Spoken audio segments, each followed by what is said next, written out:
تو ان سب کو انوائٹ کریں گے کہ آپ بتائیے ہمیں کیا کریں. وہ کہیں گے اچھا یہ ہماری سفارشات ہے. پھر وہ دورہ کریں گے. ہو سکتا ہے ان کو رشیا جانا پڑے محمد بن سلمان کو, یا پیوٹن کو بلانا پڑے کہ آپ سعودی عرب پہنچے اور وہاں پر اچھا یہ معاملہ ہے.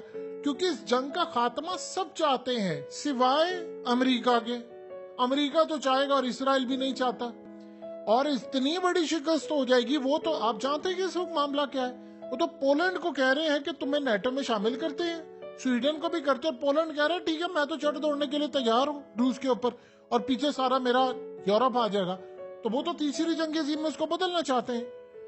آپ ایک بات بتائیے, ٹرمپ کو انہوں نے ہٹا دیا, اس نے کیا کہا تھا؟ اس نے کہا کہ امریکہ کا جو آرمی چیف ہے مجھے پسند ہی نہیں کرتا, یہ تو جو نیچے فوجی ہے وہ میرے سے محبت کرتے ہیں کیونکہ میں نے ان کی جنگوں کا خاتمہ کرا. اس نے کہا کہ جو بڑی طاقتیں ہوتی ہیں وہ لمبی جنگیں نہیں لڑا کرتی. اس نے کہا ہمارا پیسہ ضائع ہو رہا ہے, اس میں یہاں پر جرنیل بیٹھ کر پیسہ سارے کھا رہے ہیں. اس نے یہ بات اوپنلی افغانستان کے, اس نے کہا جرنیل سارے پیسہ کھا رہے ہیں اور یہاں پر جنگ میں ان کو فائدہ ہوتا ہے. تو آپ دیکھیں اس کے بعد کیا, وہ امریکی اسٹیبلشمنٹ نے اٹھا کر اس کو باہر نکال دیا. جس نے بھی جنگ ختم کروانا چاہیے آج وہ اقتدار میں نہیں ہے. تو اب آپ دیکھیے کہ محمد بن سلمان نے چائنی سے ہاتھ میں لا لیا ہے. امریکہ ان کو ہتھیار نہیں دے رہا, وہ ان کو ہتھیار دینے جا رہے ہیں. محمد بن سلمان کو ایک بات بڑی اعلیٰ سمجھ آ گئی ہے, کمال ہے اس بندے کا, اور شاباش دینی چاہیے اس بندے کو. اس نے اپنا ویژن تو بڑھا لیا ہے کہ میں نے شہر آباد کرنے, میں نے دنیا کو فتح کرنا ہے, لیکن اس کے ساتھ ایک اور بھی اس نے چیز سیکھ لی ہے چائنا سے. کنسٹرکشن کرنی ہے, ڈسٹرکشن نہیں کرنی. امریکہ نے کیا کیا, عراق, شام, لیبیا, افغانستان, پاکستان, دنیا بھر میں ویتنام سے لے کر جنگیں کی, تباہی کی. اور چائنا نے کیا کیا, اس نے کنسٹرکشن کی. اس نے گیا, تعلقات بہتر کیے, انفراسٹرکچر بنایا, معاملات طے کیے. آج چائنا کہاں سے کہاں پہنچ گیا. محمد بن سلمان کو جب یہ بات سمجھ آئی, سب سے پہلے اس نے یمن کی جنگ ختم کی, ایران سے دوستی کی, شام سے دوستی کی, ترکی سے دوستی کی, قطر سے دوستی کی. اس نے کہا بھائی لڑنے کا کیا فائدہ ہے, کنسٹرکشن کرو. چائنا کو دیکھو کہاں سے کہاں پہنچ گئے. چائنا نے کہا ٹھیک ہے. آج اب دنیا کا عظیم ترین جو ممالک ہے نا وہ عرب ممالک ہیں. آپ امن دیکھیں وہاں, یہ کیوں سارے یوکرین, رشیا, دنیا بھر سے لوگ کیوں دبئی آ کر آباد ہو رہے ہیں, کیوں وہ محمد بن سلمان کے ویژن کے مطابق اب جا رہے ہیں سعودی عرب آباد ہونے. یہ قطر کا ورلڈ کپ ہوا ہے, دنیا نے کہا کہ یار ہمیں بتایا گیا تھا کہ وہاں پر اسلام ہے, وہاں پر کٹر بندی ہے, فلانا ہے. اس سے زیادہ امن والا ملک کہاں پر ہوگا. آپ کرائم کر کے دکھائیں, صحیح بچ کر دکھائیں, 4 منٹ کے اندر اندر آپ کا حشر نشر ہو جائے گا. دبئی کے اندر تو ان کی جو پولیس ہے, ان کی جو گاڑی ہے, اس میں تو ڈرونز ہی ایسے رکھے ہیں انہوں نے, اس میں 5 منٹ کا ان کے پاس ٹائم ہوتا ہے کہ آپ نے جا کر ملزم یا مجرم جس کو بھی آپ پکڑنا ہے. اور وہاں پر یہ چیز ہے کہ اگر ایکسیڈنٹ ہو جاتا تو عام بندہ وہاں کھڑا نہیں ہو سکتا, نیا رول نکالا ہے. اور ان کی جو گاڑی ہے اس کا نام گیات رکھا ہے, جو کہ وہاں کے کراؤن پرنس دبئی کے جو ہے ان کا فالکن ہے, پیٹ ہے, اس کے نام پر ہے. تو انہوں نے کہا کہ ہم چاہتے ہیں 5 منٹ کے اندر اندر ہر مجرم یا ملزم جو بھی ہے اس کو پکڑ لیا جائے. وہاں کرائم 0% ہے.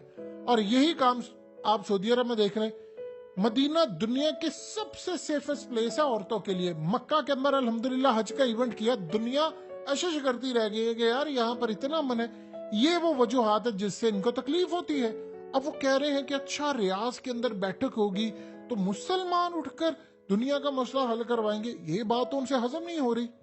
اب امریکہ کو تکلیف ہے. دیکھیے یورپ چاہ رہا ہے, آدھے یورپین, آدھے سے زیادہ ممالک کیا چاہ رہے ہیں, وہ کہتے ہیں یار یہ جنگ ختم ہو جائے, کیونکہ جنگ ختم ہوگی وہاں کی عوام جو ہے وہ تنگ ہی پڑی ہے. وہ کہہ رہی ہے گیس سستی ہوگی, پیٹرول سستا ہوگا. ہم بھی چاہتے ہیں جنگ ختم ہو جائے. جنگ ختم ہوگی, پاکستان سمیت دنیا بھر میں مہنگائی کا گراف نیچے آئے گا, تو مہنگائی میں کمی آئے گی. تو اب یہ کہہ رہے ہیں کہ جنگ ختم ہو, یورپین بھی چاہ رہے ہیں, امریکہ. اب یورپ کو امریکہ کے چنگل سے نکلنا پڑے گا کہ بھائی میری بات سن, تو نکل یہاں سے, ہمیں نقصان ہو رہا ہے, ہمیں یہاں پر سپلائی گیس کا مسئلہ ہے, تو تمہیں تو مسئلہ نہیں ہے, تم تو یشیاں کرے بیٹھ کر, دنیا میں مہنگائی نیچے آئے گی.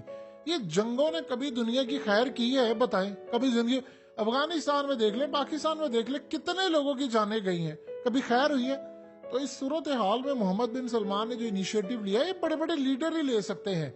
اب امریکہ کوشش کرے گا, بڑے ممالک کو کہے گا کہ آپ نے وہاں پر جانا نہیں ہے. آپ اگر وہاں پر جاؤ گے تو پھر وہ ان کو دھمکیاں دے گا, کیونکہ وہ چاہتا ہے جنگ کو تیسری جنگ عظیم میں بدلا جائے.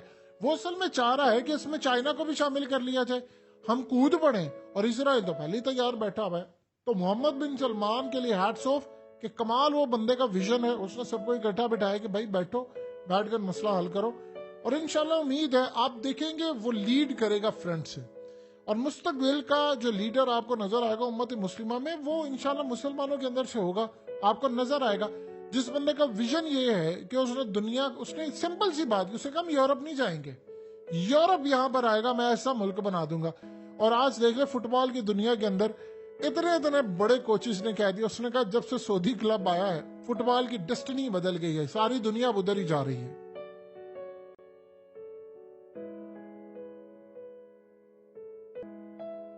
حقیقت ٹی وی کو سبسکرائب کرنا مت بھولیں، ویڈیو کو لائک کریں، شیئر کریں اور کمنٹ سیکشن میں اپنی رائے کا اظہار ضرور کریں۔